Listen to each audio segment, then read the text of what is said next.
Welcome to Penrose Learning, where we make understanding easy. You begin by writing a focused script and assembling assets. Do this now.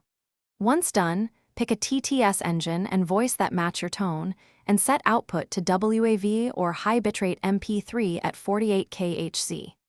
Make sure to choose 16:9 video resolution and collect images, short clips, and a background music track. Then create a simple storyboard, mapping script lines to visuals, so you know what audio will match each scene before you generate the first voice files.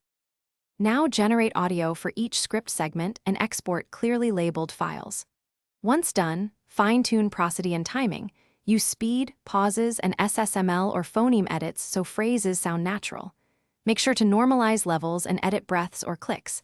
Apply slight compression and target streaming luffs if needed. Then layer a low-volume music bed, ducking under speech, and export synced audio stems. If needed, batch process remaining lines to keep consistency across the entire video. Assemble your timeline by aligning the edited TTS files to visuals and adding subtitles or captions line by line.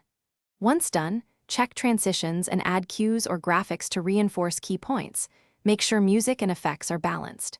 Export using H.264 or VP9 at a platform-appropriate bitrate and upload with captions and thumbnail. If audio sounds robotic, try increasing small prosodic variations. Enable breath/noise samples. Swap to a different voice model. Thanks for watching. If this was helpful, leave a like and consider subscribing. See you next time.